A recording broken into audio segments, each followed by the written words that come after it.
kapit ang lumang pagdaanan, yan ang tibay ng aming kapatiran. Ipaglalaban di lang intensyon, ang matuwid na layunin ng triskelyon. Kapit-kapit ang lumang pagdaanan, yan ang tibay ng aming kapatiran. Ipaglalaban di lang intensyon, ang matuwid na layunin ng triskelyon.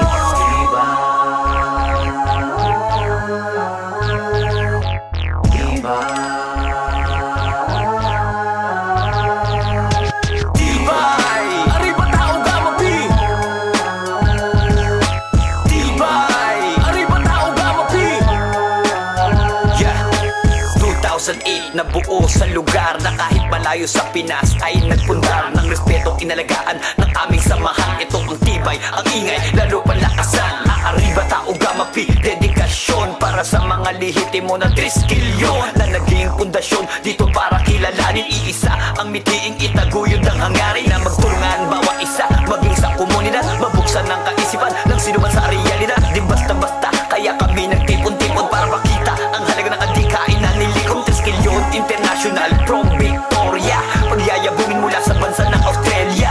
Patuloy namin na iwawagayway pataas, kasabay ng aming layunin ay isisigaw ng malakas. Kapit-kapit ang lumang pagdaanan, yan ang tibay ng aming kapatiran. Ipaglalaban di lang intensyon, ang matuwid na layunin ng triskelyon. Kapit-kapit ang lumang pagdaanan, yan ang tibay ng aming kapatiran. Ipaglalaban di lang intensyon, ang matuwid na layunin ng triskelyon.